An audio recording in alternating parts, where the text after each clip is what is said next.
Hello and welcome to World News. I'm Randolf Jamias for the latest stories. All 9 people on board an airplane chartered by a small Peruvian mining company died after the plane became ensnared in power lines and crashed to the ground in northern Peru on Wednesday. The company Retamas said 7 of its employees were killed in the accident Wednesday morning, which happened minutes before the plane was expected to land at a nearby airport in the La Libertad region.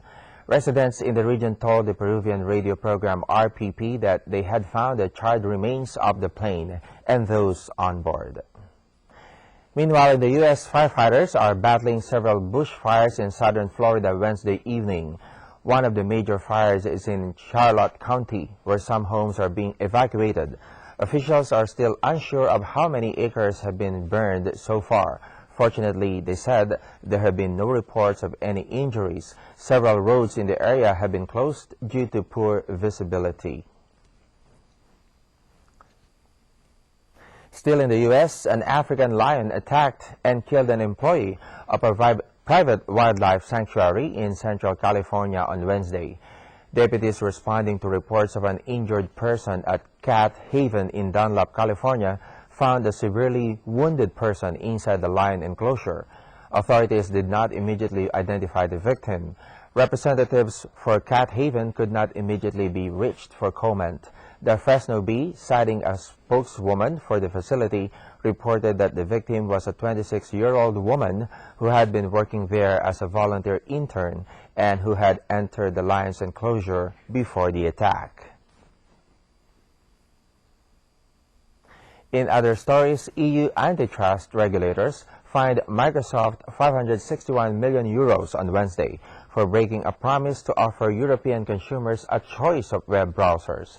The fines relate to an antitrust battle in Europe more than a decade ago.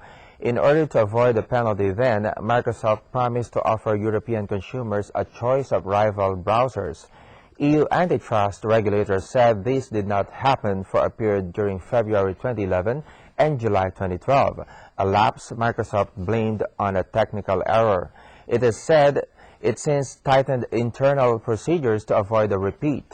Microsoft's share of the European browser market has roughly halved since 2008 to 24% in January, below the 35% held by Google's Chrome and Mozilla's 29% share, according to web traffic analysis company StatCounter. Moving now to Germany, Berlin's International Tourism Fair ITB opened its gates on Wednesday, allowing more than 10,000 exhibitors from 188 countries to introduce their overview of global travel products. This year's partner country, Indonesia, alone is represented at 120 stalls, giving trade and business professionals as well as prospective tourists an opportunity to get an insight into the country's culture and tourism highlights. The 26 halls stretch out on 160,000 square meters on the Berlin exhibition grounds are booked up, according to the organizers. According to them, ITB Berlin features the largest range of travel technology products anywhere in the world. For years, this section has been constantly expanding. Around 150 companies from 25 countries are represented, which will be exhibiting their IT-related services and product innovations for back and front offices in the travel industry, as well as hotel software solutions and hotel booking portals. And in sports, Andrew Talansky of the USA sprinted to a stage win at the Wet Briod on Wednesday and became the 4th person to wear the yellow jersey of the Paris-Nice race leader.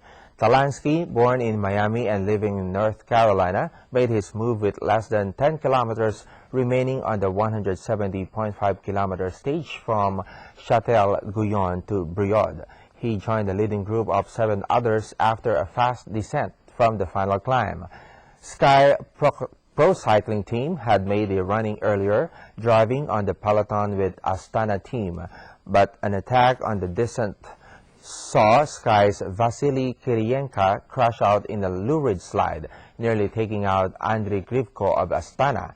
Chased into Briod by the larger leading group, the sprint saw Talansky maneuver his way to the front from David Malakarn of Europcar team and Gorka Izagirre of Euskaltel. Talansky leads the overall standings from Grivko and Malakarne by 3 seconds, with Sylvain Chavanel 1 second behind. For our final note, can a bear walk on a high wire? Bolshoi Circus in Russia has come up with a new stunt featuring brown bears balancing on tightrope. Let's watch this. The ever-popular circus tightrope act. But now, in what's sure to spark outrage from animal protection groups, the Bolshoi Circus in Russia is coercing brown bears to balance on the high wire. Troop leader Alexander Ivanov admits his bears do suffer from a fear of heights, but that's not stopping him from taking their feet off the ground. He insists that both the human performers and the muzzled bears in his circus are equal.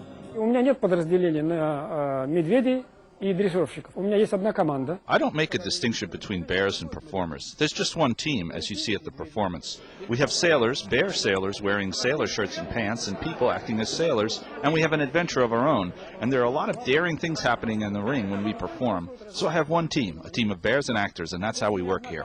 И команда артистов, и команда медведей. Вот таким образом мы работаем. Ivanov inherited the idea of incorporating bear rope walkers into his troupe from his father Mikhail, a renowned star in Soviet times.